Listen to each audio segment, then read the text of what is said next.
Ex-hétéro, ex-hétéra, un podcast queer positif. Nous sommes en mai 2024 et je suis en dépression. Je recherche des contenus positifs, quelque chose pour me divertir, m'évader, me redonner foi en l'humanité. Je cherche des séries, des livres audio, des podcasts, mais rien qui ne me plaît assez pour me réjouir. Ah oui, et je suis queer, j'ai 36 ans, je suis une personne grosse, pansexuelle, demisexuelle et panromantique. Et je suis aussi handicapée par la fibromyalgie. Depuis plusieurs mois, je m'investis dans une asso LGBTQIA+ de ma région et j'ai eu la chance de prendre la parole quelques minutes sur une radio locale. Et j'ai adoré l'expérience. Vous voyez où je veux en venir. Si ça n'existe pas, c'est que je dois le faire. Après quelques bières avec un copain, je prends ma décision, c'est parti, je lance un podcast. Ici, ma ligne directrice, c'est un format d'interview de personnes queer qui nous racontent des histoires positives. Parce que oui, bordel, on peut être queer et être heureux ou heureuse. Pour les nouveaux et nouvelles, déjà, bienvenue. Alors, queer, ça veut dire, pour moi, hors de la cis-hétéronormativité et accessoirement en lutte contre le patriarcat. J'espère que vous passerez un bon moment en notre compagnie. Vous avez déjà entendu parler de cette personne, c'est elle qui m'offre des lunettes de 10 ans de moins et c'est aussi ma témoin. C'est un rayon de soleil et même plus un arc-en-ciel. Bonjour Margot. Bonjour. Est-ce que je peux avoir ton prénom et ton ou tes pronoms s'il te plaît? Donc je m'appelle Margot et mon pronom c'est elle. Cool. Où est-ce que tu te situes dans la queerness, dans notre grande famille choisie LGBTQIA+, en ce moment? Alors, en ce moment, je suis une meuf cis bisexuelle et actuellement en gros questionnement sur la question du polyamour. Ok. Et on n'est pas que queer. Alors comment tu te définirais en tant que personne? Je pense être une meuf plutôt joyeuse la plupart du temps. J'essaie, en tout cas. Oui. Je suis sociale, j'aime beaucoup les gens. Pareil, la plupart du temps. Je pense que comme tout le monde, parfois, j'ai souvent besoin de me ressourcer aussi. Mais globalement, j'aime énormément les gens. Et je suis assez grande gueule. Mais je fais pas exprès pour ma défense. Non, c'est Si. pas vrai. Arrête, ah, t'es ironique. Ah oui, aussi, détail, mais je saisis très difficilement l'ironie. Pareil. C'est peut-être pour ça aussi qu'on est copines. Oui, non, mais c'est clair. Non, mais... Oui, t'es un peu grande gueule. Un petit peu. Oui, mais en vrai, en plus, c'est pratique parce que ça me sert pas mal dans mon métier. Ouais, c'est vrai. Est-ce que tu as envie de nous dire ce que tu fais comme métier? Oui, je suis animatrice avec les enfants de 6 à 10 ans. Ok. Et j'aime énormément mon métier. Trop bien. Et on a fait le même métier, c'est pour ça qu'on s'est rencontrés. La question suivante, c'est que fais-tu dans la vie et comment occupes-tu tes journées? Donc la partie professionnelle, on vient d'en parler, mais comment occupes-tu le reste de tes journées? Au quotidien, je vis seule, donc c'est chouette. Moi, c'est un truc qui me plaît. Je suis assez multitâche, je fais plein de trucs. Globalement, j'aime bouquiner, j'aime jouer aux jeux vidéo. En ce moment, je suis sur The Last of Us 2, je revisite mes classiques. Ça me fait Merci. plaisir. J'allais te demander sur quoi t'es en ce moment. Et non, je suis assez multitâche. Je fais assez, je fais moins en ce moment, mais je joue de la guitare. Ouais. Et je chante pour mon plus grand plaisir. Oui. Et moins pour celui de mes collègues. Mais Et les enfants? Et non, bah, c'est un truc que j'essaie un peu de garder pour moi. C'est comme la guitare. Genre, les gens qui me voient jouer de la guitare se comptent sur les doigts d'une main. Ouais. Parce que c'est un truc que j'ai envie de garder pour moi et que j'ai pas forcément envie de montrer, d'en faire du show, du spectacle, machin. Okay. Même avec les enfants. Ok. Quelles sont tes passions? Comment te ressources-tu? Bah, j'ai la chance d'avoir un cercle amical vachement bien garni et vraiment chouette. Souvent, j'ai du mal à jongler entre tous ces gens-là, mais c'est tous, sans exception, des gens qui me font du bien. Ouais. Et du coup, souvent, c'est comme ça que je me ressource. Dès que j'en ai l'énergie, en fait, je perds pas une occasion d'aller les voir, d'aller à un événement social ou quoi que ce soit. Ouais. Et sinon, comme je l'ai dit, je me ressource aussi vachement toute seule. J'écris, d'ailleurs, récemment, j'ai commencé à écrire un journal. Et en fait, je me rends compte que j'ai vachement sous-estimé l'impact que ça a, en fait, de tout coucher sur papier. Ça fait vachement de bien et c'est vachement chouette. Alors, tu as failli te faire agresser par un scarabée, something. On est actuellement sur ma terrasse, il fait super beau, mais du coup, mon jardin, c'est place to be pour tous les animaux. Du coup, il y a des mouches, des scarabées, des papillons. Hier, on a eu un méga crapaud. On a plein de choses, plein de chats du quartier qui viennent. Moi, j'adore. Mais Il c'est faut quand savoir que moi, je suis une flippette. Donc, vraiment, moi, je suis une grosse flippette des insectes. Donc, bon, on va faire avec. on va faire avec. Voilà, au pire, on rentre s'il faut. Hein. Non, ça va. Donc, ouais, tu sais bien choisir tes amis, tu sais bien t'entourer. Ouais, beaucoup de chance. Cool. Est-ce que tu pourrais nous raconter dans un premier temps ton coming in quand tu as compris ton identité de genre et ou ton orientation sexuelle? Bah, c'est assez flou pour moi. C'est un truc qui a globalement toujours été. Ça s'est beaucoup concrétisé quand je suis arrivée en ville. C'était quelque chose d'assez évident quand j'étais au collège, mais j'en parlais pas et c'était pas encore conscient. Ok. Je dirais ça comme ça. T'étais dans un petit village avant? Ouais, je viens de la campagne, d'un petit bled assez paumé quand même. Enfin, je parle de ça, c'était il y a 10 ans. Ok. Donc en 10 ans, c'est quand même aussi des endroits qui ont vachement évolué. Mais il y a 10 ans, c'est pas le genre de questions qu'on se posait. Ok. C'est vraiment... J'ai commencé à vraiment me poser des questions et à essayer de mettre des mots dessus quand je suis arrivée en ville, du coup. À quel âge? Parce que du coup, j'allais y venir. Merci. Pardon. Ah bah dis donc, quel feeling. J'ai pris mon indépendance vachement jeune. J'ai eu mon premier appartement à 17 ans en ville, du coup, à peu près une demi-heure, 3/4 d'heure de route de chez mes parents. Ok. Et ça a été avec la découverte de tout un monde. Hein, la ville en dehors ça colle avec un mode de vie et c'est quelque chose auquel j'ai adhéré très vite. Ouais. Et de par les gens qui me faisaient fréquenter certains endroits, rencontrer certaines personnes, ça a fait que ça m'a tout de suite mise dans une boucle de c'est génial, je rencontre plein de gens avec plein de profils différents, je discute avec ces gens-là et j'en apprends sur eux et j'en apprends aussi beaucoup sur moi-même. Et c'est là que les questions ont commencé à arriver. Enfin, les questions. C'était même pas des questions en fait, c'était vraiment juste ah, ça s'appelle comme ça, voilà. Ah, c'est comme ça qu'on dit. Ah, mais oui, mais c'est vrai en fait. Ah, bah d'accord. Ok. Et c'est comme ça en tout cas que pour la bisexualité, c'est arrivé. C'est bien si tu veux parler de ton questionnement de polyamour. En fait, on n'a pas de chronologie dans le podcast. En fait, tu peux aborder les questions comme tu veux. Chouette. Tant mieux. Mmh. Plus c'est chaotique, plus ça me plaît. Ah, et puis surtout, c'est ton coming in. En fait, pour moi, ça évolue tout le temps. Et c'est pour ça que ma question, c'est En ce moment. où est-ce que tu te situes en ce moment? Exactement. Exactement. Carrément. Pour la question du polyamour, faut savoir que j'ai toujours été très ouverte dans mes relations de couple, dans mes relations en général. Avant pro-couple libre, pendant très longtemps, pas toujours en couple libre, mais très pro-couple libre et très ouverte au couple libre. Récemment, la question du polyamour se pose parce que j'ai rencontré des gens qui sont polyamoureux ou en tout cas qui souhaiteraient vivre une relation polyamoureuse. C'est des gens avec qui j'ai beaucoup échangé et qui effectivement m'ont ouverte à ce niveau-là, sur me poser des questions un peu plus loin sur au-delà d'ouvrir sa sexualité, est-ce qu'on peut aussi ouvrir son amour de façon extensible. Et c'est pas évident comme questionnement non plus parce que Ouais. ça remet en question beaucoup de définitions préconçues qu'on a du couple hétéro, classique, normatif, etc. Ouais. Et c'est un questionnement qui est pas évident. C'est un questionnement où c'est pas évident aussi de se projeter. Parce c'est clair. que autant on peut aisément, enfin en tout cas moi à l'heure actuelle, je peux très aisément me projeter dans une relation polyamoureuse avec mon contexte actuel, ma situation actuelle et mes partenaires actuels. Oui. Mais c'est peut-être pas quelque chose que j'envisagerais, ou en tout cas que j'envisagerais différemment plus tard lorsque j'aurai des enfants, ou par exemple quand vient le moment de présenter la belle famille, des cas très concrets où c'est pas évident de se projeter. Et aussi parce que peut-être que j'ai pas encore rencontré de personne à qui c'est arrivé, et du coup c'est pas facile en termes de représentation de tomber sur des gens qui ont vécu ça, avec qui on peut discuter.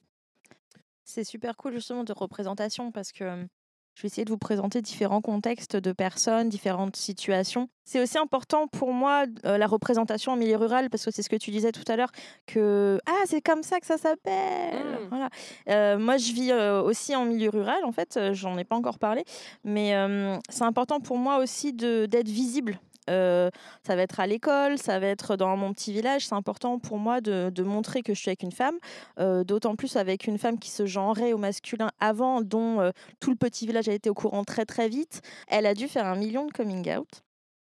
Et il y en a qui ont été faits pour elle. Hein. Elle a été outée évidemment par plein d'autres personnes. Et en fait, c'est important pour nous, pour Lisa et moi aussi, de d'offrir une représentation différente. C'est possible, même en milieu rural, d'être queer. Et ça nous fait du bien, voilà, d'aller chercher notre enfant en se tenant la main, en s'embrassant devant l'école, pour que voilà, les enfants nous voient, les parents aussi nous voient. Pour nous, ça fait partie de notre militantisme, en fait. Et peut-être que ça donnera des idées à certains. On va faire le grand, comment ça s'appelle ça, le grand lobby LGBT. Non, enfin, juste. J'ai une question par rapport à ça, du coup. Ouais, bien sûr. Est-ce que tu penses que tu aurais eu un autre point de vue? Enfin, est-ce que tu penses que ça, tu vois, la situation que vous avez en ce moment avec ta compagne, vous l'auriez eu de la même façon si ça avait été le bled où vous avez grandi? Tu vois ce que je veux dire? Ah oui, je comprends ce que tu veux dire. On inverse l'interview maintenant, c'est parti. Ah, c'est fun, moi ça me va aussi. Si on avait vécu, tu veux dire, la transition de Lisa dans notre bled de naissance? Ouais, je pose la question parce que, tu vois, moi, maintenant, c'est assumé, il n'y a pas de problème. Ouais. Il n'empêche que, mettons, un jour, j'ai une petite amie. Ça sera vraiment un pas pour moi de retourner dans le bled où j'ai grandi, présenter ma compagne. Okay. Tu vois, dans ce J'avais sens-là. pas compris ta question. Okay. Tu vois, autant n'importe où dans la ruralité où je n'ai pas grandi, où tout le bled ne connaît pas mes parents, ne connaît pas mes oncles et tantes, mes cousins, cousines, la moitié de ma famille, ça me gênerait absolument pas. Autant le bled d'où je viens, où tout le monde se connaît, où c'est du bouche à oreille et où la moitié de ma famille y habite, ça sera un peu plus délicat, tu vois, je pense. C'est difficile à répondre parce que moi, j'aimais pas mon bled de naissance parce que j'ai trop d'histoires négatives là-bas. Et quand j'ai pu le fuir, je l'ai fui parce que plein d'histoires en fait, et j'aime pas ça. Beaucoup d'harcèlement, beaucoup de problèmes. Et par contre, aujourd'hui, j'ai plus personne là-bas, donc j'ai pas de raison d'y retourner. Mais ça me gênerait pas du tout d'aller m'y promener main dans la main avec Lisa, pas du tout. Ça, vraiment pas. Ok. Si je croise des gens que je connais, de toute façon, personne ne viendra me dire bonjour, je pense. C'est tout. Enfin, tu vois, après, je pense que là-bas, il n'y aurait pas besoin de représentativité. Ouais. Je pense que je ne ferais pas le même militantisme qu'ici. Après, ici se pose aussi la question de c'est un endroit où on veut s'implanter pour longtemps. Donc l'image qu'on donne, ouais, c'est ça. Et puis l'image qu'on donne ici est aussi importante et aussi maîtrisée. Parce qu'on a toute cette question de queerness, mais on a aussi une question de handicap. Tu vois, c'est que là, en ce moment, je subis beaucoup de regards très méprisants par rapport à mon nouveau fauteuil roulant que j'utilise aux yeux de tous avec un moteur. Donc, j'arrive à me déplacer avec ce fauteuil roulant, ou chose que je ne pouvais pas faire avant. Et du coup, là, tu vois, là, j'ai des grosses discriminations liées à mon fauteuil. Donc, on cumule un peu, tu vois. C'est ce qu'on appelle, cher ami, l'intersectionnalité. Puis la vie s'est fait de chemin et j'ai choisi ce chemin à un moment, et puis d'autres chemins j'ai pas choisi, mais j'y suis, quoi. Complètement, t'as raison. Ouais. Poser la question parce que du coup, pour moi, ça c'est ce que je disais, ce serait vraiment un pas, tu vois. J'ai construit ma vie à la ville avec mes amis, avec mes repères, avec mon travail, avec tout ce qui gravite autour de moi aujourd'hui, mais j'ai quand même des racines qui sont ce qu'elles sont, mais j'ai quand même cette appréhension un jour, si je sors avec une fille, que ça ait un impact négatif sur ma famille et tout. Et c'est pour ça que je posais la question, du coup. Je trouvais ça intéressant. Ouais, carrément, t'as bien fait. Est-ce que tu as rencontré beaucoup de personnes polyamoureuses? On parlait de représentativité, de questions que tu te poses. J'ai rencontré quelques personnes polyamoureuses. Ouais. Peu, en vérité. J'ai un ami très proche qui se reconnaîtra, bisous, je t'aime, qui est pro-polia, mais qui est en couple fermé actuellement avec sa conjointe, mais qui s'est découvert polia pendant la relation. Donc c'est voilà, avec qui j'ai pas mal échangé à ce sujet-là, parce que lui aussi il savait que de base j'étais pro couple libre, donc forcément on se rejoignait là-dessus.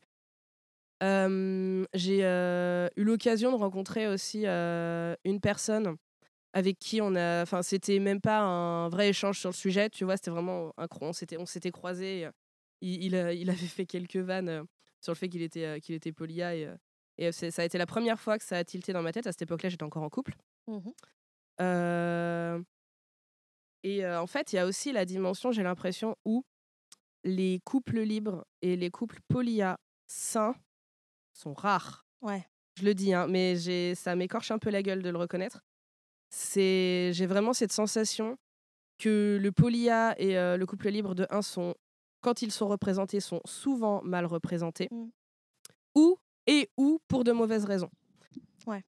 Je suis pas sûre d'avoir besoin de détailler. Non, t'as pas besoin de détailler parce que c'est ton intimité, je trouve, en fait. Le questionnement est relativement récent aussi. Ouais. Genre de vraiment se poser la question et arrêter de dire « Oh, je remettrai plus tard cette question-là ».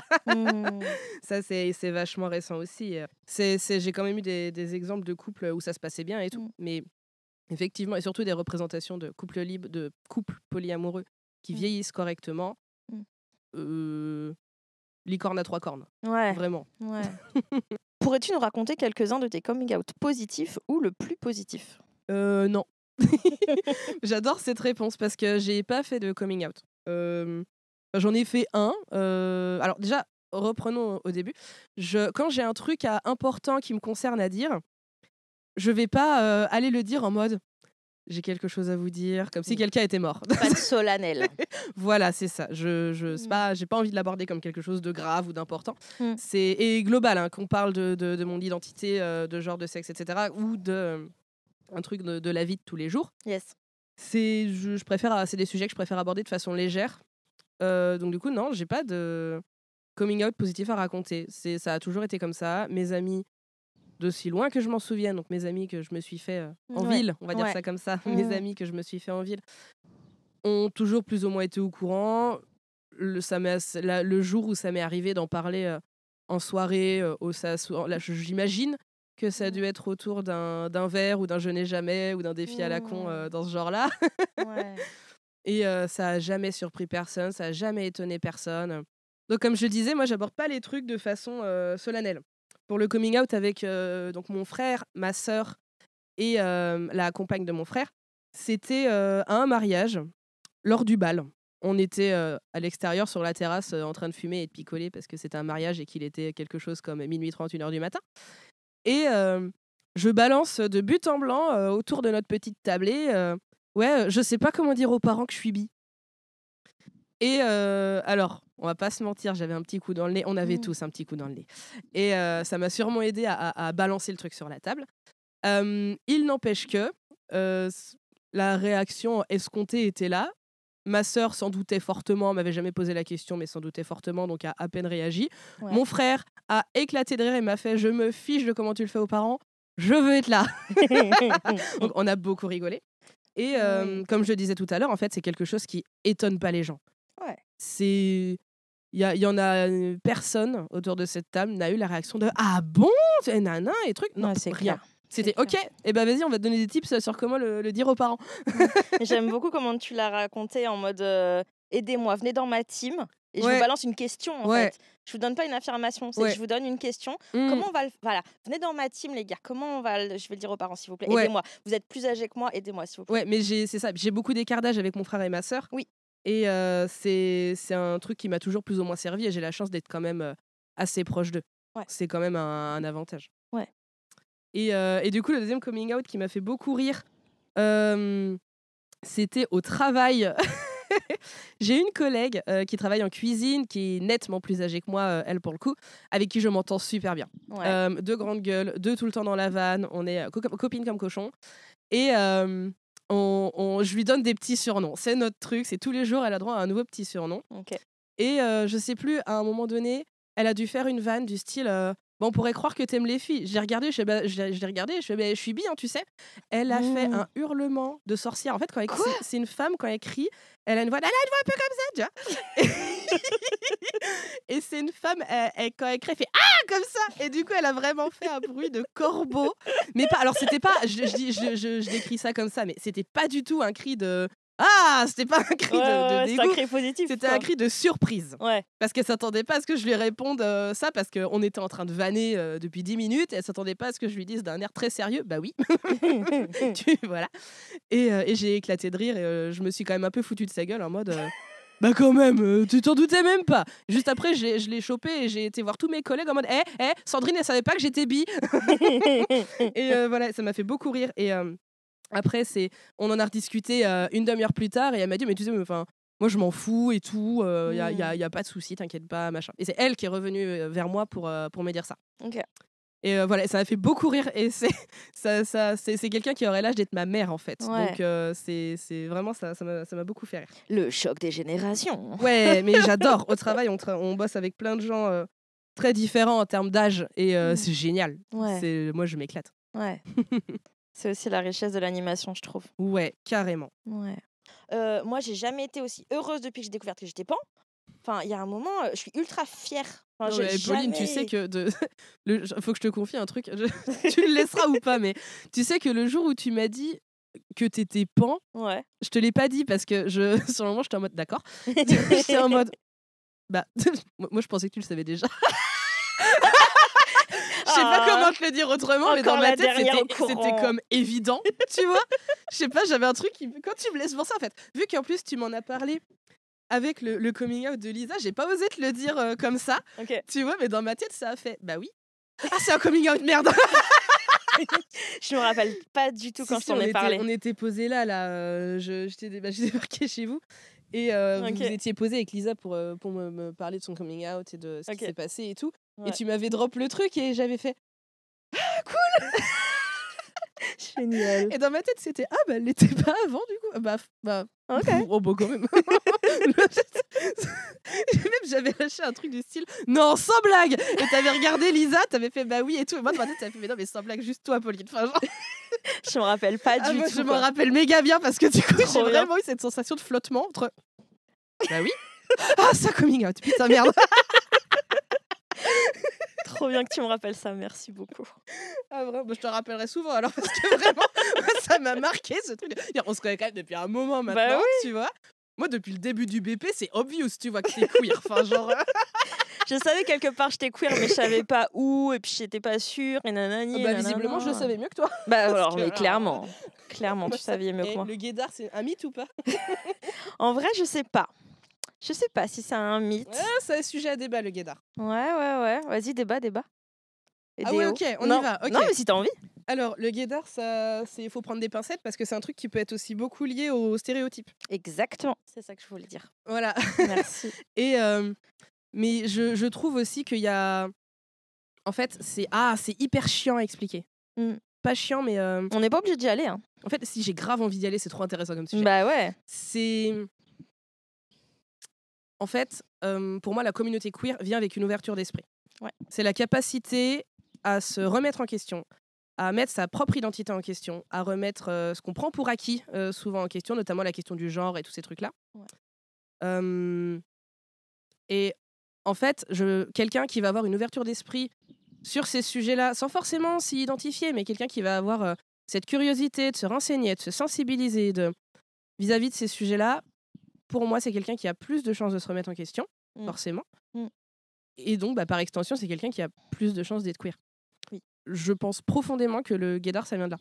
Parce qu'en fait, quand rencontrer quelqu'un qui va parler aisément de ces sujets-là, qui va, je sais pas moi, prendre part à la cause ou des trucs comme ça, c'est à un moment donné, c'est évident que c'est des questions qui sont posées. Et surtout quand on prend les fondamentaux. Ouais. C'est-à-dire que les fondamentaux, c'est le genre est une construction sociale et à la naissance, on est tous pansexuels. Ouais.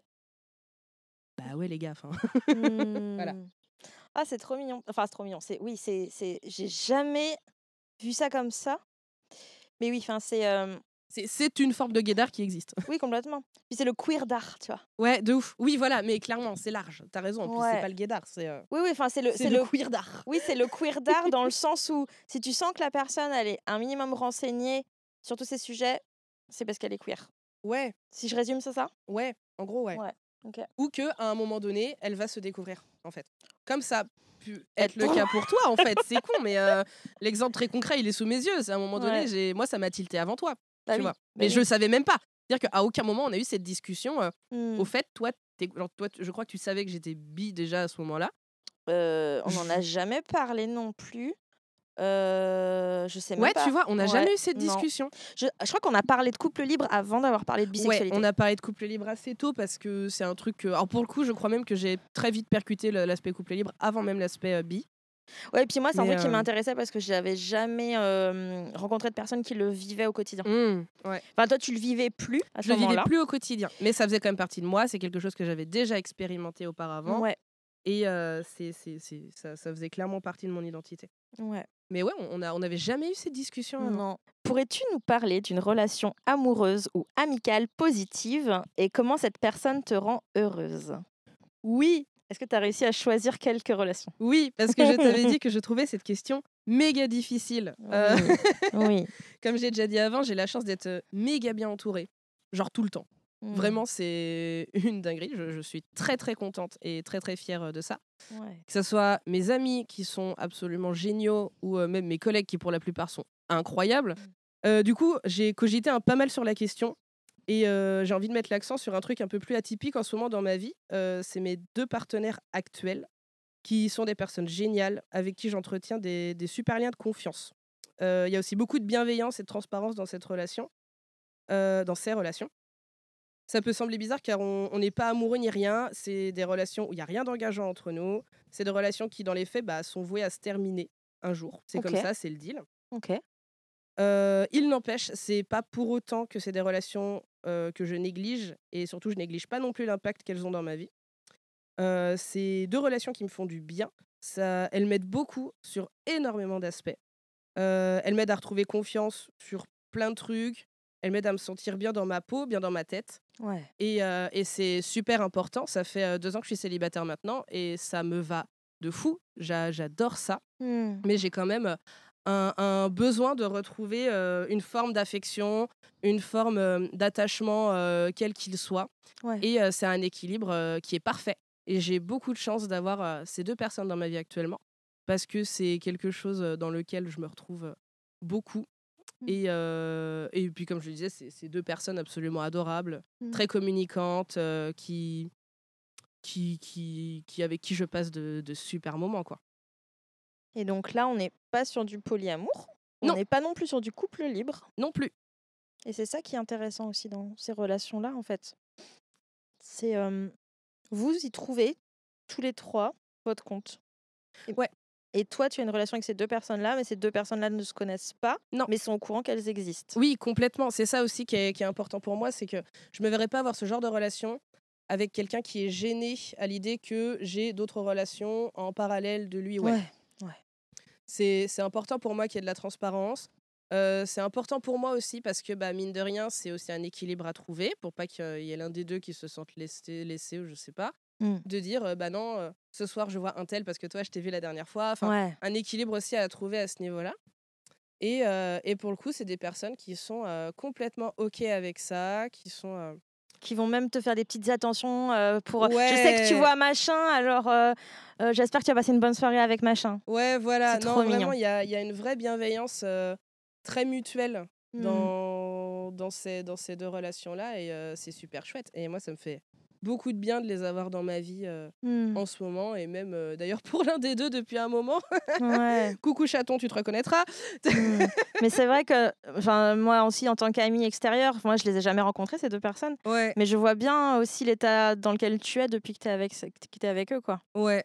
Enfin, tu as l'air vachement plus épanouie, tu as l'air en confiance, comme tu disais. Ouais, c'est ça en fait. Je Tu suis trouves ton compte, quoi. carrément. Ouais. Ouais. C'est vraiment, vraiment chouette. Ouais, ils ont l'air trop chouki, j'ai trop Oh, envie de les mais oui, rencontrer. mais oui. Et ça n'empêche d'avoir des relations à l'extérieur aussi. Ouais, carrément, bien sûr.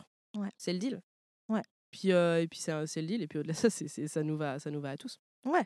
Puis Que y ça a soit pas... de ton côté ou de leur côté aussi, en fait. Ouais, c'est ça. Puis c'est Mm. chouette parce qu'il n'y a pas qu'une dimension sexuelle. Ouais. On sort ensemble, on peut aller au cinéma ensemble, on va au restaurant ensemble. De temps en temps, moi, lorsque je suis en vacances, je vais squatter quelques jours chez l'un ou inversement, lui viendra chez moi. Enfin, Et amis, vraiment amis forts et plus, quoi. ouais, voilà, c'est ça.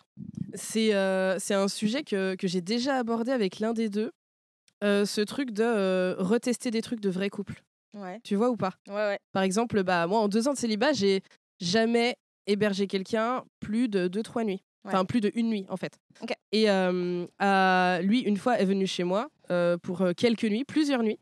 Et je lui avais dit, oh là là, mais Mmh. je sais pas comment je vais gérer, je sais pas comment je vais réagir. Revivre avec quelqu'un 3 jours, quoi. Ouais, voilà, c'est ça. Ouais. C'était vraiment un pas pour moi. Bah oui. Et on en a parlé avant, et on en a parlé après. Et voilà, et ça m'aide à appréhender certaines situations, entre guillemets, de vrais couples sérieux. Mmh. Et c'est chouette, parce que c'est des trucs sur lesquels j'ai besoin de reprendre confiance et même limite parfois de réapprendre correctement. Oui, et puis de reprendre correctement avec des personnes bienveillantes mais bienveillantes, vrai sens du mot, tu vois? Des gens qui te veulent du bien. Ouais. Tu nous as déjà parlé de ton travail et à quel point, les gens qui t'entourent, te font du bien. Mais est-ce que tu as une histoire, une petite anecdote en lien avec le monde du travail et avec ta queerness qui soit positive? Non. Bah, à part ton coming out à Sandrine qui est incroyable. Ouais. Mmh. Non, parce que c'est ce que je disais, globalement, tout le monde s'en fout. Ouais, Euh, mais c'est la- peut-être la- ça en fait, c'est que tout le monde s'en fout donc c'est Ouais, cool. alors après, il y a aussi le truc, je pense, le piège de la bisexualité, il y a peut-être aussi la dimension où les gens réalisent moins. Tu vois ce que je veux dire? Ouais. C'est moins malléable, c'est moins concret, c'est moins, entre guillemets, c'est Mmh. moins gay que d'être lesbienne. Ouais, elle est moyennement acceptable celle-là. Ouais, Elle est à moitié acceptable. ouais. Non, mais je sais pas comment le dire, tu vois, mais t'as ce truc, je pense, où des fois, quand on parle aux gens, les gens se disent, ah, mais c'est bon, il y a quand même une chance sur deux qu'elle soit hétéro. Ouais. Tu vois? Ouais. Ah, c'est mieux dit comme ça, t'as raison. Ouais, je comprends. Donc j'imagine que ça me facilite la vie. Maintenant, moi, je sais que j'ai pas de souci, par exemple, à parler du couple libre ou du polya qui peut peut-être être un peu plus touchy dans le monde du travail et tout. Parce que pour le coup, on touche vraiment à la vie perso et tout ça. Ouais. Moi, c'est un sujet que j'ai pas de souci à aborder, tout comme ma relation avec les deux partenaires dont je parlais précédemment. C'est pas un tabou que j'ai. Je vais pas aller spontanément raconter ma life à tout le monde, mais j'ai ce truc de qu'est-ce que ça fait de ton week-end? Ouais. Bah, j'ai vu X ou j'ai vu Y. Ouais. Et si on me pose des questions, j'y réponds et j'ai pas de tabou vis-à-vis de ça. Et j'ai déjà, avec certaines collègues, parlé de couple libre, parlé de polyamour, et à chaque fois, c'est des réactions très bienveillantes, qui sont pas jugeantes, qui sont étonnées, parfois, souvent. Ouais. Une réaction que j'entends souvent, c'est ah, mais moi, je pourrais pas. Mmh. Ça, c'est une réaction que j'apprécie pas trop, mais je comprends que. Je la prends pas comme une remarque malveillante. Ouais. C'est plus que ça devrait pas être un réflexe de ramener à soi. Oui, carrément. C'est dans le sens où c'est pas ce qu'on te demande Ouais. de le faire aussi. Je me C'est clair. je me permettrai jamais d'exiger ça de quelqu'un. Ouais. Et à contrario, je veux que personne m'impose l'inverse non plus. Ouais. Mais la plupart du temps, c'est des réactions très bienveillantes, très positives, des questions aussi parfois. Et c'est chouette. Moi, j'en Ouais. demande pas plus. Et par rapport à ton public, du coup, par rapport aux enfants, est-ce que c'est un sujet que tu as pu aborder, la queerness en général? Oui, parce que du coup, c'est un sujet qui est méga vaste. Et ce qui est chouette aussi, c'est que c'est un sujet qui est de plus en plus connu. Enfin, moi, quand j'avais leur âge à l'école, on n'en parlait pas du tout. Et puis, voilà. Et maintenant, c'est des questions qui se posent. Puis ça passe aussi à travers de questions ou de conversations du quotidien, en fait. Ça va pas être... Tiens, je sais pas, je vais avoir deux grandes de CM2 que je vois en train de faire des messages. Ça va plus être vous parlez de votre amoureux, ça va être vous parlez de votre amoureux / ou votre amoureuse. Ouais. Être plus inclusif même dans les vannes que je peux leur lancer ou ce genre de trucs. Je le cache pas non plus aux enfants. J'ai une ceinture arc-en-ciel juste parce que de base je kiffe les arcs-en-ciel. Il y a des enfants, plus des grands, qui l'ont repéré, qui m'ont dit ah Margot, t'es LGBT. Je les ai regardés, je fais oui. Ah d'accord, ils s'en foutent complètement. Ils passent à autre chose. Ouais, voilà. Mmh. Puis en plus ils sont à un âge où, en tout cas ceux qui m'avaient posé la question savent très bien ce que c'est. Ouais. C'est même des sujets de conversation que j'ai déjà eu avec des enfants qui vont nous poser des questions du genre ah, est-ce que Margot t'as un amoureux? Je vais lui retourner la question, mais pourquoi j'aurais pas une amoureuse? Ouais. Et après ça cogite, mais la plupart les enfants s'en fichent complètement. Mmh. Et d'une façon plus large, ouais, c'est un sujet sur lequel je suis ouverte, ils le savent.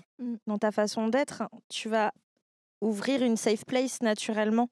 En fait, de t'entendre régulièrement dire amoureux ou amoureuse ou de voir ta ceinture pour Ouais. celles et ceux qui s'en rendent compte, qui comprennent le message. En fait, ils savent que s'ils viennent te parler, c'est une safe place, quoi. C'est une safe place. J'ai des enfants moi, qui sont venus me raconter qu'ils avaient une petite fille qui était venue me raconter qu'elle avait une amoureuse. Ou des plus grandes même qui sont venues m'en parler. Enfin, ça m'est déjà arrivé, mais c'est chouette. Mais carrément, c'est trop bien. Mais oui. On adore, on veut ça encore plus. Trop bien. Est-ce que tu as un message positif à faire passer? J'ai envie de dire, voulez du bien aux gens, mais ça fait bizarre. Non, c'est bien. Ok, voulez du bien aux gens. Ça peut paraître vachement naïf et gnangnan et tout, mais en fait, être quelqu'un de profondément bienveillant et sympa, c'est pas si facile. Ouais. Et c'est pas quelque chose d'inné, c'est pas quelque chose qui est naturel en général. Ouais, Ça- puis tu dis t'aimes les gens. Enfin, c'était le début du podcast. Ouais, bah oui. Je sais pas si j'arriverai à dire ça, tu vois. De quoi? J'aime les gens. C'est vrai? Ouais. Ah ouais? Ah ouais, je pense. Enfin, il y a une phase dans ma vie où j'étais là. Tous les gens, c'est des cons. Après, ça s'est calmé. Ouais. Mais là, je pense que je suis pas du tout dans la phase les gens sont cool, tu vois. Ouais, bah en même temps, ça se comprend. Ouais, bah oui. Mm. Oui. Puis c'est les expériences de vie et tout ça, mais je pense que tu as aussi la capacité hyper forte que tu sais t'entourer, tu vois. Ouais, mais de fou. Mais ça, c'est une dinguerie. J'en parlais avec c'est une rencontre que j'ai fait assez récemment qui me disait que elle, dans sa vie, a eu très peu. Alors, j'ai pas envie de déformer ses propos et de dire pas du tout, mais de ce que j'ai compris, elle a eu très peu, voire pas du tout, de relations amicales saines dans sa vie. Et je trouve ça terrible. Ouais. Bah, c'est un peu mon cas. Hein. J'en ai pas eu beaucoup des relations amicales saines. Hein. Bah ouais. Du coup, c'est difficile de donner la confiance, c'est difficile Bah de... bien sûr, de fou. Bah oui. Puis t'as rien qui vient te conforter dans est-ce que ce comportement-ci il est acceptable? Est-ce que ça c'est ok? Est-ce que voilà, à quel moment est-ce que c'est toi qui te remets en question? À quel moment c'est l'autre qui se remet en question? Même ça, c'est pas toujours évident. C'est clair. Surtout quand on n'a pas d'expérience positive et personne dans son entourage pour être capable de dire de nous dire les yeux dans les yeux, bah écoute, là t'es en train de faire de la merde, viens on progresse ensemble et je Oui, t'aide. carrément. Et puis de façon très, viens, je te tire vers l'eau et c'est vraiment pas un Ouais. reproche, viens, on apprend ensemble. De fou. Ouais. Ça c'est rare. Ouais, carrément, c'est précieux, c'est rare. Mm. Et t'arrives à repérer les gens qui sont cool pour toi là-dessus, quoi. Ça, c'est super. Ouais. Mais c'est un truc que je bossais avec ma psy, là, c'était j'arrive pas à être heureuse. Tu vois, quand j'ai un moment heureux, et ben en fait, j'arrive pas à l'accepter, je vais forcément le gâcher, tu vois. Genre un truc très très con. Manif, il y a 15 jours là, donc je suis sur mon fauteuil roulant, on est au moment de la prise de parole et tout, et c'est à ce moment-là que je vois Alan à faire sa super prise de parole. Et, et juste 5 minutes après, il y a une personne qui arrive comme ça, elle me fait «Excusez-moi, vous êtes magnifique. Est-ce que je peux vous faire un câlin?» Je fais bien sûr, chou, tu vois. Enfin, on se fait un câlin, je fais comment tu t'appelles? Elle me dit ça, je dis bah moi c'est ça. Bah merci, bisous, tu vois. Et j'ai honte, mais c'est mon cerveau cassé qui s'est dit mais qu'est-ce qu'elle me voulait, tu vois. Et en fait, après on rentre et tout. Et dans la voiture, je fais ah merde, j'ai pas mes médicaments, elle est où ma boîte de médicaments? Je fais ah ça se trouve c'est la personne qui m'a fait un câlin qui me l'a volé. Ah, t'as un biais. Ouais. Et tu vois, et j'étais là, mais c'est pas possible en fait, c'est juste une personne qui me voulait du bien, qui voulait un câlin, qui voulait me faire un câlin. Ok. Et en vrai, ce câlin, j'en avais besoin à ce moment-là, parce que c'était un moment hyper riche en émotions. Moi, ça faisait plusieurs jours que j'étais pas bien et tout ça. Et du coup, j'étais, mais c'est pas possible, je peux pas juste apprécier ce câlin. Ouais, t'as un biais de. Il y a forcément c'est forcément mal intentionné. Ouais. Ok. C'est un truc de ouf. Moi, je crois que j'ai l'inverse. Ouais. Encore une fois, c'est très bisounours, c'est tout. Hein. Mais je pense que j'ai aussi une naïveté par rapport à ça, mais c'est volontaire. C'est une naïveté qui est choisie. Ouais. J'ai eu une période aussi où tout le monde me voulait du mal. Ouais. Profondément. Genre aussi vraiment beaucoup sur le milieu professionnel. Mais d'une façon plus globale, tout le monde me voulait du mal et il fallait que je me méfie de tout le monde et machin.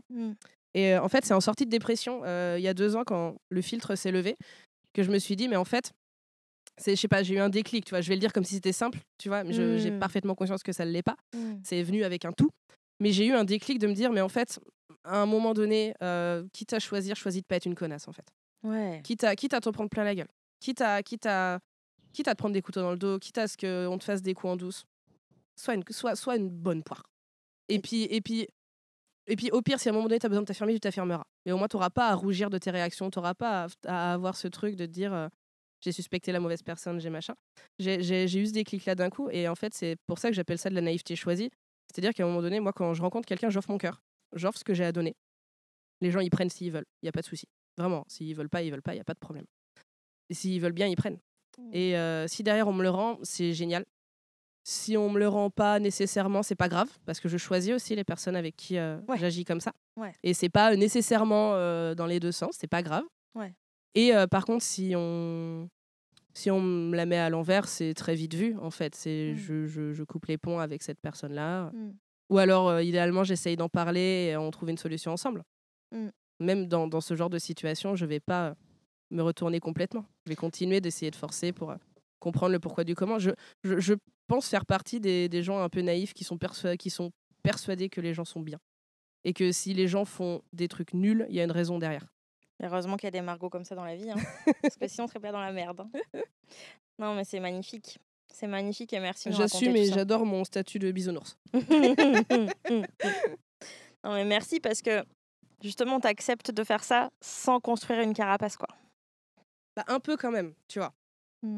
On parlait tout à l'heure de célibat, relation et tout. Ouais. Justement, il y a aussi pas mal de trucs qui sont venus de ma précédente relation où je me suis dit, mais en fait, la carapace de la relation sérieuse et du couple et tout, elle est fortement présente. J'en souffre pas du tout. Ouais. Mais elle est fortement présente. Mais quelque part, du coup, je me rattrape avec mes amis et avec le reste de mon entourage. Ouais. C'est ma source d'amour numéro 1 et à aucun moment, je négligerai ça. Et ça m'envoie vers ma nouvelle amie que j'ai rencontrée. Je croyais que tu allais dire ma nouvelle amante. J'ai Non. fait quoi? Pardon. Non, ça m'amène vers ma nouvelle amie. Enfin, j'espère qu'on se considère toutes les deux comme des amies parce que c'est une personne que j'adore, qui me fait découvrir le concept d'aromantisme et d'asexualité. Et j'ai très très hâte et j'espère qu'elle va accepter de venir dans le podcast.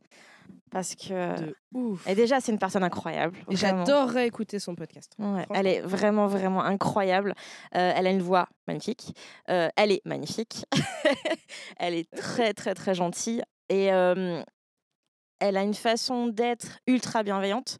Et en fait, on a parlé un petit peu de son aromantisme et justement à quel point elle va mettre sur un pied d'égalité les relations amicales par rapport à des relations romantiques qu'elle n'a pas. Et du coup, c'est passionnant. Je ne veux pas faire son podcast avant qu'elle soit là. J'espère vraiment que tu vas venir. Claire, s'il te plaît, Claire, viens dans le podcast. Je te laisse finir tes examens, mais s'il te plaît, après, viens. Je t'embrasse.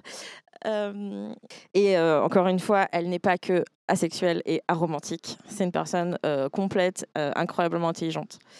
Est-ce que tu as des ressources, des livres, des vidéos, des podcasts, des comptes Insta à nous recommander qui soient queer et positifs? Alors oui, j'en ai quelques-uns. Niveau série, je regardais il y a quelques mois. Ouais. J'étais à fond sur Queer Eye. Alors, Oui. alors autant il y a certains aspects que je trouve assez caricaturaux. Ouais. Mais en fait, c'est trop bien pour genre poser son cerveau et Oui. se taper des barres. Oui. Et c'est satisfaisant à regarder. Et c'est bienveillant et c'est chou et machin. Donc c'est nickel pour poser son cerveau et passer une après-midi devant la télé. Merci de me rappeler cette série que j'adore. Ouais, mais j'ai pas fini, moi. Il m'en reste encore plein à regarder. Mais regarde la dernière saison J'ai direct. fait une overdose, en fait. Et Oui. du coup, genre là, je suis en pause. Mais ça m'est revenu quand j'y réfléchissais, justement, à ça. Et quand on les enchaîne, en plus, parce qu'il y a toujours un moment émouvant, gna gna gna, alors on en a Ouais. marre de pleurer, tu vois, donc t'as envie de les Tu enchaîner. satures de Guimauve aussi. Ouais, vas-y. Moi, j'ai saturé de Guimauve, moi, devant Queer Eye aussi. Ouais. Genre, Je pense qu'il faut les garder pour les moments où ça va pas trop. ouais, de fou. Ouais, je crois que je vais m'en remater en ce moment. J'en ai besoin. Ce J'ai soir, besoin de Queer Eye. Pauline devant Queer Eye. J'ai besoin de Jonathan Van Ness. J'ai besoin de lui maintenant. Puis, je pensais aussi, alors je suis très très fan de la série Reine Charlotte. Ok. Limite, je pense que je la préfère aux Chroniques des Bridgerton. Juste pour la relation, est-ce que je spoil ou pas? Alors, on va éviter de spoiler. Alors, j'ai vu Il ni y l'un a ni une l'autre. relation queer dans Reine Charlotte que je trouve extrêmement touchante. Ok. Et vraiment, ça joue sur pourquoi j'aime énormément la série Reine Charlotte. Ok, bah, je vais regarder ça, super. Et aussi la BD Lou, Oui. qui... En fait, Lou, c'est une BD avec laquelle j'ai grandi, littéralement, en même temps. La sortie des tomes et tout, j'ai le même âge que Lou aujourd'hui. En termes d'identification, c'est formidable.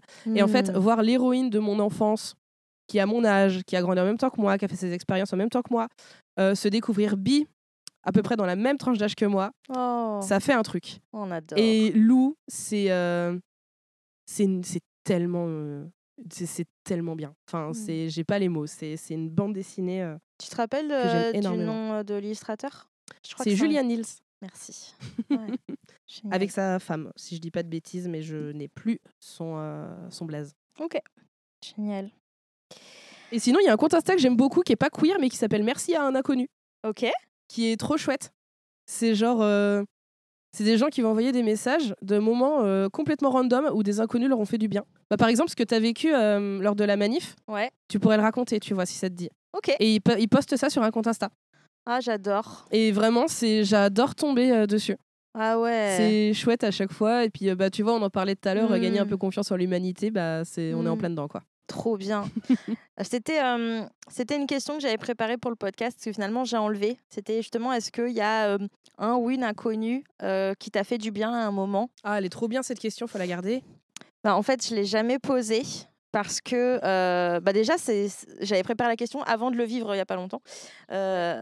Mais en fait, je me suis dit, c'est assez rare que ça arrive. Donc peut-être que d'autres personnes n'auront pas la situation. Voilà. Est-ce que toi, tu as envie de répondre à cette question? Que ça. Alors moi, en tout cas, ça m'est arrivé plein de fois. Ok, vas-y, balance. Si tu as envie. Bien sûr. Ah, mais c'est... Alors, il y en a des plus ou moins touchantes. Il y en a une... C'était pas vraiment un inconnu, mais on va dire c'était un random. Ok. Je venais de vivre une rupture qui était très compliquée. J'étais gamine à ce moment-là. Pour resituer le contexte, j'étais jeune, je découvrais la ville et tout. Je fréquentais déjà les bars à cet âge-là. J'avais quelque chose comme 17 ans et quelques. Donc tu buvais pas d'alcool? Wink wink. Oui. Voilà, exactement. C'était un bar que je fréquentais pas mal avec mes amis. Ouais. Et ce soir-là, je venais de me faire larguer. C'était une rupture complètement justifiée, mais très, très compliquée sur énormément d'aspects. Et j'avais été me réfugier dans ce bar-là. À ce moment-là, je sortais jamais seule. C'était archi exceptionnel. Et j'étais au comptoir avec mon verre, en train de pleurer. Classique. Vraiment, on est sur un cliché jusque-là. Et du coup, j'étais vraiment au comptoir, le cliché de la meuf qui vient de se faire larguer en train de pleurer avec sa gigabière. Et il y a un barman qui était très très gentil avec moi à chaque fois qu'il nous voyait avec les amis et tout, qui venait discuter, etc. Qui s'est arrêté en mode qu'est-ce que tu fais là? T'attends tes potes, t'es toute seule. Et moi, semi-arraché, en train de lui dire non, mais fous-moi la paix. De toute façon, t'es barman, t'es en train de bosser, t'en as rien à foutre et t'as bien raison, laisse-moi dans mon trou. Le mec a pris sa pause, est venu s'installer avec moi, m'a payé des clopes et m'a écouté déblatérer ma vie pendant 20 minutes. Et ça m'a fait du bien. Et en fait, c'était un mec plus âgé, tu vois, il avait pas du tout dans mes âges ou quoi. C'est, je sais pas, moi j'avais 17 piges, il devait en avoir une petite trentaine. Ouais. Et j'avais l'impression d'avoir un peu une figure paternelle à mon écoute à côté de moi. Tu vois, le mec, je le connais pas, tu vois, juste je le croise, il est super sympa, mais on se connaît pas, tu vois. Ouais. Et il m'a écouté, il m'a conseillé, il m'a remonté le moral. Et tellement chou, tu vois. Enfin, moi, j'étais au fond, j'avais rien. J'étais partie les mains dans les poches. Il était en train de me payer des verres et des clopes à foison et tout. Trop mignon. Voilà, tu vois. C'est bon, on parle d'addiction, donc c'est moyen quand même. Ouais. Mais à cet instant T, c'est ce dont j'avais besoin. Oui. Et il a su être méga présent. Et c'est un geste auquel je m'attendais pas. Ouais. Moi, je partais pour passer ma soirée à Longueuil-sur-Montsoir, à me bourrer la gueule pour rentrer chez moi et puis dormir. Ouais. Et en fait, j'ai passé une très bonne soirée grâce à lui. Et ça m'a vraiment fait du bien. Trop bien. Donc voilà, plus... Récemment, c'est il y a peut-être 2 ans, 1 ou 2 ans, j'aime bien avoir un style un peu alternatif, notamment quand je vais en soirée, je me lâche un peu sur tout ce qui va être les fringues, les accessoires et tout. Ok. Il y a un accessoire que j'aime beaucoup porter, c'est un harnais pour ceux qui ne situent pas trop. Ça va être une sangle en général au niveau de la gorge, qui va descendre au niveau de la poitrine et qui va venir enserrer la poitrine. Et en fait, ça se voit quand on porte quelque chose d'un peu décolleté, etc. Ouais. C'est un accessoire que je trouve très joli, que je trouve très féminisant, qui me met en valeur, que j'aime beaucoup porter. Mais du coup, c'est un accessoire qui est pas évident à assumer. Ce jour-là, je le portais en soirée avec mes amis et tout, en me disant bon allez, c'est la première fois que je le portais. Et j'ai passé la soirée à recevoir des compliments, mais de plein de nanas, mais que je connaissais, mais de pas du tout. Que des nanas ? Quasiment, oui, que des nanas maintenant. Oui, j'ai pas aucun mec. Ouais. Que des meufs qui m'arrêtaient limite dans la rue pour me dire ta meuf, ta tenue elle est incroyable, le harnais il est génial. Bah, il est ultra sexy ton harnais. Il est trop beau, on est d'accord. Ouais. et les compliments comme ça à la volée, quand je vais en soirée, je reçois souvent et tôt dans la soirée. Donc je précise quand même, c'est pas les compliments pétés à 3h du mat dans la file d'attente pour aller aux toilettes des filles. C'est en arrivant en soirée dans la rue, en croisant un groupe de nanas ou ce genre de trucs. Et ça, c'est pas du harcèlement de rue. Ouais. C'est des meufs qui viennent te qui voir. se balancent de la bienveillance, qui te font allez bisous, bonne soirée, et toi t'es là, t'es juste trop content. T'es planté, mais t'es juste trop content. Ouais. Et tout comme on m'a aussi sorti ça parce que sur le fait que je porte pas de soutien-gorge. Ouais. 2 nanas qui m'ont arrêté dans la rue. Je portais un débardeur assez échancré et ça se voyait que je portais pas de soutien-gorge.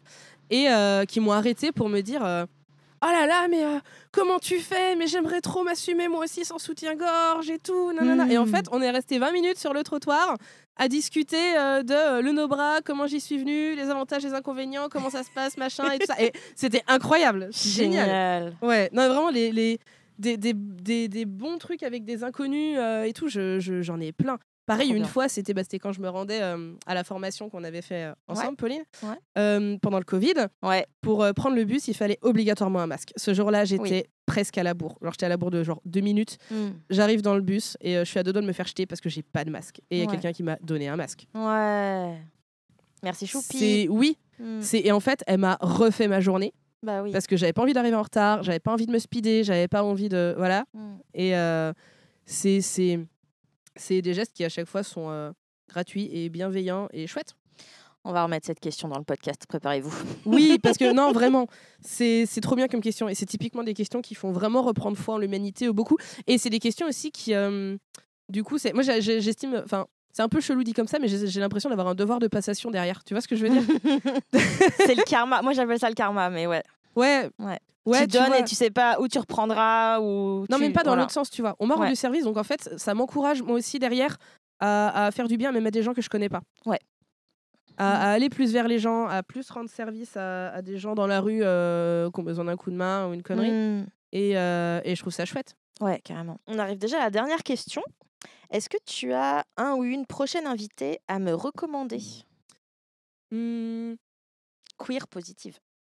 J'ai personne de précis, mais moi j'aimerais bien entendre des témoignages de gens polia, plus âgés que moi, même juste qui ont eu un vécu poli à un moment donné qui s'est bien passé, ou des gens qui vivent en polia et qui ça se passe bien, ou qui ont une situation de famille polia où ça se passe bien. D'une façon globale, je dirais des couples atypiques. Tu vois, parce que je sais pas si on peut vraiment le faire rentrer dans la communauté queer, tu vois. Mais j'ai entendu parler récemment de familles où c'était des amis qui choisissaient de faire un enfant ensemble. Ouais. Tu vois. Bah, comme dans le documentaire d'Océan et Sophie-Marie Laroui, là, faire famille. Je crois que c'est ça dont j'ai entendu parler. Ouais. Si vous êtes dans une situation qu'évoquait Margot et que vous avez envie de venir à mon micro, vous pouvez m'envoyer un mail à podcast.etcetera@gmail.com et ce serait super de vous recevoir. On pourra échanger sur les conditions d'enregistrement, etc. Merci beaucoup Margot. Mais je t'en prie. C'était vraiment trop bien.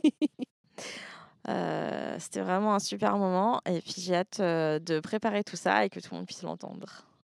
Bisous. Au revoir.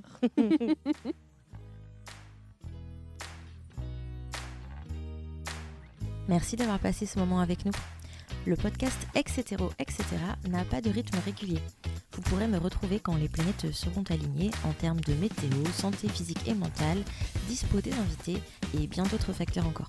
Après à peu près 1 million d'essais, de différentes manières, je me fais systématiquement bannir par Instagram. En attendant que ça fonctionne, pour toutes vos questions, je vous renvoie vers mon mail en description, podcast.etc@gmail.com. À bientôt j'espère.